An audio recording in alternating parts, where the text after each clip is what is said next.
Hi, it's been a while. Welcome back to my channel, Back to Davies. For the time I'm away busy doing other stuff, I recently have switched most of my electronic device to the Apple ecosystem. From my phone, laptop, to iPhone and MacBook and iPads. Now, this video is not sponsored by Apple. All of this device is bought by my own money. Let's head to the topic for this video. After 4 months of using the MacBook Pro review as a Windows-born user perspective. What I have here is the MacBook Pro 14-inch base spec and the 16 gig of RAM and the 512 gigs of storage. In between this video, I will talk about the pros and cons switching from Windows OS to Mac OS and the experience of learning curve from Windows to Mac OS, and thus the base spec of the MacBooks meets my requirements. Before that, let me fill you some backstory of myself using Windows OS to Mac OS. As my previous daily laptop, I was using the Dell XPS 15-inch with a Core i7 16 gig of RAM with the GPU of 1050 Ti Max-Q, has running into some bottleneck when I switched my camera to the Sony a7S III. Well, what happened is I can't edit my video smoothly without recording the proxy files, and it can't run at max performance without plugging it in. And the worst, it throttles most of the times. I am doing edit as normal. It throttles most of the time I'm doing editings. As for notebooking, the battery, it doesn't last as much as I wanted. Even the battery I have replaced once. As you can guess, without plugging in even the i7, it won't run on an optimum performance. Because of this, I need to carry the charger most of the time, which make the overall weight more than 2 kilos to put it in the bag and carry the laptop out for the day. That's the reason that I have made the decision to change from my Windows laptop to a MacBook. Now let's talk about the pros. First, the battery. It was amazing how long the MacBook can last when doing normal tasks like examples, Word, Excel, Outlook, emails. It can last you throughout the day from 9 to 5, I think, without plugging in. It's simply just do that. When heavy usage like editing videos, at least can get me a 5 or even more hours. Because the MacBook Pro running on the M1 chip are so power efficient, it runs on max performance even you are not plugged it in. It's hard to believe for a Windows user once hands-on, you can never go back to a Windows laptop. The another best thing is that you can charge it with a 20-watt Apple charger. Although the charge is slow, at the end of the day, it's still charging, which means you will not be necessary bringing a bigger charger out during your day out, which my XPS don't even charge without a 120-watt charger plug it in. Comes to the second pros, trackpad, keyboard and the build qualities. The trackpad first, it is amazing. After you have tried it, it can't even compare any laptop in the window range. I would say the touch gesture and the haptic feedback is amazing. The most I like about the thing on the trackpad is the 3-finger drag that only from Apple. It is so easy for you to drag around the windows here and there. It is so much easier for one-hand operation. Why can't other Windows have it? That's strange. Second, comes to the keyboard, I would say it's a draw or even better than the Dell XPS. Feels very tactile and responsive, not much to comment on, just both of the keyboard still like a fingerprint magnet.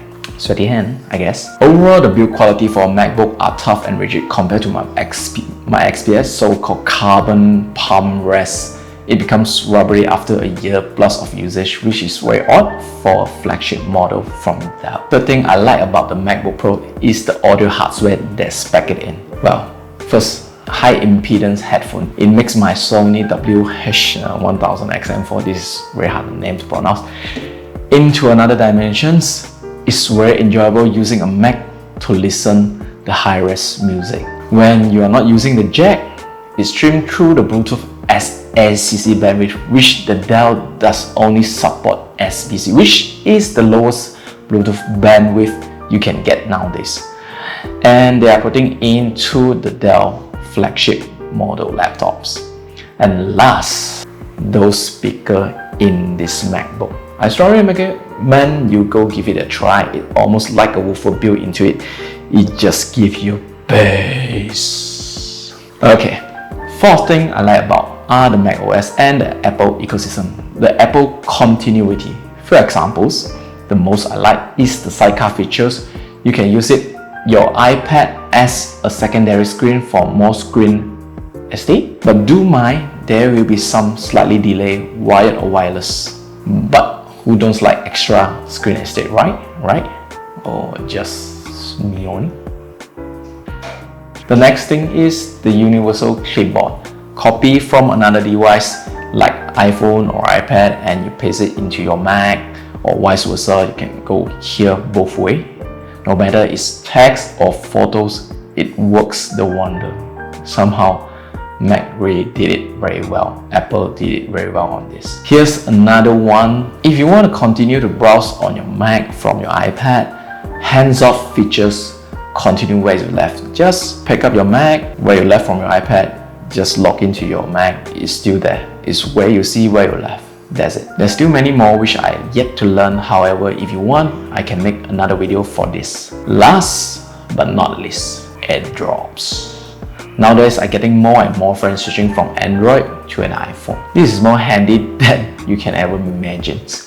Transferring files are never that fast and easy to use. Not just iPhone to iPhone, even to my MacBook or iPad or vice versa. Now I know you all been waiting for the performance review. How was it to pair with my S7 S3? I would say it's amazing or diabolical good. It eats the Sony H.264 codec for breakfast anytime without even plugging in the charger, really. On Premiere Pro, as I'm running the footage on Premiere Pro 4K 422 10-bit H.264 codec from the frame rate 24, 30, 60, 120 frame with a very pleasant experience. However, there will be some drop frame here and there, but this will not affect the experience of editing. I would say most of the time, enjoyable editing session you will have. Just imagine this. The base spec of a MacBook Pro can achieve. What if you go for a higher spec? For now, this is more than enough and can allow me to do same-day edit without having much concern. If you, let's say, you have a footage like 1080p, it's just cutting it through like buttery smooth. So much for the pros. Now it's time for the cons. There won't be much game you can play on a Mac. This feels like Dota and CSGO, and Resident Evil 7 I heard is going to port natively on M1. But if you want to play games, why not get a Windows laptop or desktop? Second cons, if you are a heavy Microsoft Office user, you will take quite some time to get used to the placements of the user interface. The Microsoft just like to mess around with the Mac user. I have no idea why Microsoft are looking at you. Really. Here's some example of some features I will use daily in Office app. On Outlook, they disabled the delay send features for unknown reason. I really don't know why. I need it. Really, it helps. Sometimes I just need to schedule my email. On Excel, the pivot table, there's a lot of turns around to have the same experience from Windows, such as the filter can directly change from the panel. No, you can't. But on Mac, you can't do that. The date and years won't appear. You click the panel from there. Instead, you need to drop the date down and remove once at a time. Which is, if you don't want a date, you remove it. You don't want a quarter, you remove it. And there's still many I want to say, but I can't fit into this video. The last con I want to say is the window arrangement. I mean, the window, I would say Microsoft they use the keyboard shortcut, or you can move your window to the side of the screen to do a split screen. On the Mac, you need to get a third-party apps to do this, which is you need to pay. Hopefully, the next upcoming updates on the macOS can fix this. Apple, really, we need that. Now, comes to the topic Windows OS to macOS. What's the advantage and the difficulty from the switch for myself? First, I would say is the keyboard shortcuts. It's all the difference and confusing when the first time using it, but once you get used to it, it makes more sense. Now, getting back to the window, I would say I'm getting confused again. Yeah, you need to Control V and Control C, something like that. Now it's not command already. I was like, Man, this is weird, having two OS in the same time. Comes to the second, Mac OS executing differently, closing or minimize the window are using the icon on the top left of the window. The red X and the minimize yellow buttons. These two are almost the same function. I mean almost. If you want to totally shut down the program, just use Command Q. But here now comes the questions. When you have multiple windows of the same program, if you do that, it will shut it all at once. I mean all, really, all the program you open up. So like words, you have multiple words, it will just shut it off all. So what you need to do is you use the red X button instead of Command Q for closing one particular window.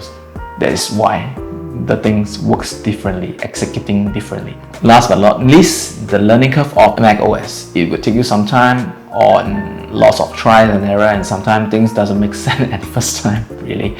But once you get used to it, I would say most of the time you will work faster than using a Windows OS, especially when you master the trackpad gesture and the keyboard shortcuts. Final verdict on the MacBook Pro 14-inch. Do I regret buying of it? No.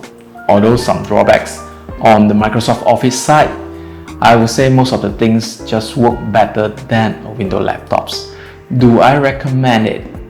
Yes and no. Yes, if you need to edit video heavily, or else I would say no. If you just want to use for office work, I would recommend get a MacBook Air M2, which is slightly cheaper and lighter. The user experience will be the same in the long run, but nevertheless, it's a very good computer. That's for today's video. Thanks for watching. If you like this video, do give a like, and if you wish to see more future video, do give a sub to my channel. And if you have anything you wish to ask about this video, feel free to drop some comments. Again, thanks for watching. See you in the next video.